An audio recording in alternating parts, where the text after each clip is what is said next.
R to the EK to the S, Rhythmatic Eternal King Supreme. Shout out to Breaking Records Radio, doing a thing. We doing our thing over here.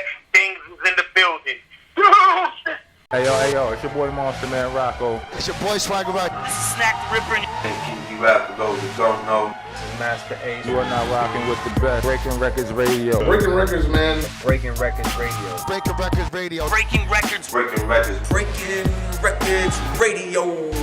Let's go. Breaking Records Radio. Press 5-9. Breaking Records Radio. Breaking Records, man. Radio is like the place to be. I don't know. Fuck strange music, dude. Absolutely true. Yeah, man. And, so, like, speaking actually of the years of groundwork and stuff, too, there's one thing I did want to ask about, too, that kind of connects with, Along Came the Chosen album. But, I noticed that you had Edo G on there, too. So you've been rocking with Edo G since, like, day one. I was just kind of curious how, that connection all started. Yeah, so Edo G was on my first album, but I was definitely not rocking with Edo G. So I loved Edo G as an artist, right? Yeah. But Edo G couldn't stand me. Really? Yeah, Edo G couldn't stand me because, like, we had the same management. Yeah. At, called Metro Concepts, as I mentioned before. Yeah. Static used to, like, do flyers or whatever for them, right? And I was this young, arrogant, like, almost 20-year-old from, like, Lawrence, Massachusetts, not even from Boston area, coming out there, and I always walked into the offices as if I owned it. And Edo G was obviously the biggest thing in Boston. Yeah. And I would walk in there as if, like, I ran everything. You know what I'm saying? Edo G could not stand it. You know what I'm saying? And then, like, it's funny because years later, Edo G and I went on our first tour together. Like, I believe it was 2012. Yeah. We went on our first tour, and Edo's my brother. You know what I'm saying? He's like obviously super legendary status. Has done like phenomenal things in his career. Yeah. And he's one of the most humble dudes to ever kick it with and to build with. And he sat with me, and he just told me countless stories, and that was just one of them. He was like, man, when I met you, I couldn't stand you. He let me know. He was like, yo, you come up in this office like you ran everything. We just hit it off really well. Like the first time we really kicked it. Yeah. But the first time we linked, the first time he was on my album, that wasn't one of those unique, organic like relationships. It was more like, my label who had him on because they knew that he was he's Edo G, and I was just awestruck that Edo G was on my album. Yeah. That's fucking hilarious. And now Edo G and I do records all the time, and he's my brother. Well, and actually, it's funny you say that, too, because I noticed he wasn't on Reckless, and so, like, there was, like, a gap where he wasn't on, your albums or anything, but I just, I always just assumed that was actually, like, on your end. I had no idea. Like, it was, like... Yeah, the organic stuff came later, like, our later career, because if you think about it, I've never been on his album for later. Yeah. You know what I mean?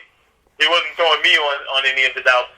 And he was on my first album, and then he wasn't on my album again until, I want to say, 2016. Yeah, it was a little bit down the road. Yeah, I don't think he was on anything prior to that. Yeah. Nah, he wasn't on anything prior to that. And so I believe Greatest Sex was the first album of mine that he's on. Man, did you know before you guys went on tour together? We working together around that 2012 time period. Yeah. But that was the creation of records. That was the, build-up of records that were to come. Like, that was the Greatest Sex, like, building period. Yeah. Did you know, before you guys went on tour, too, did you know that, like, he couldn't stand you prior to that? Or, like, told you that? I didn't know that. he made sure I knew immediately. That's like, fucking hilarious. Get this out the way. Let me let you know. Yeah, that's my brother right there. But like, I'm glad he approached it the way he did, and that he's just like I said, one of the coolest, most down to earth like dudes that you're gonna meet. Who's done so much. Yeah. Yeah, man. Edo G's such a legend. Like, he's legend with a capital L. Yeah. And, and just everything from, Edo G and the Bulldogs all the way up to when he puts new music out now. Like, he just consistently dope. Like, to be that consistently dope and stay true to your roots for that many years and be able to carry your career like that, like, you know, it's just so commendable, man. Like, Ed OG's one of the vets that I got such heavy respect for that I don't think he gets the props he deserves just in hip-hop as a whole. Well, it's tough, you know, because hip-hop, like, there's so much talent, you know what I mean? It's just like it's oversaturated with phenomenalness, you know? Yeah. And for all the bickering and complaining that we as, you know, fans and followers of the genre do, like, if you really want dope, consistent, incredible music, you have it. You know what I'm saying? Yeah. Like, you can go into your Rolodex of dopeness and, like, you can be stuck on an island and never have to worry as long as you got, like, you know, some of the classics. You know? That's a fact, man.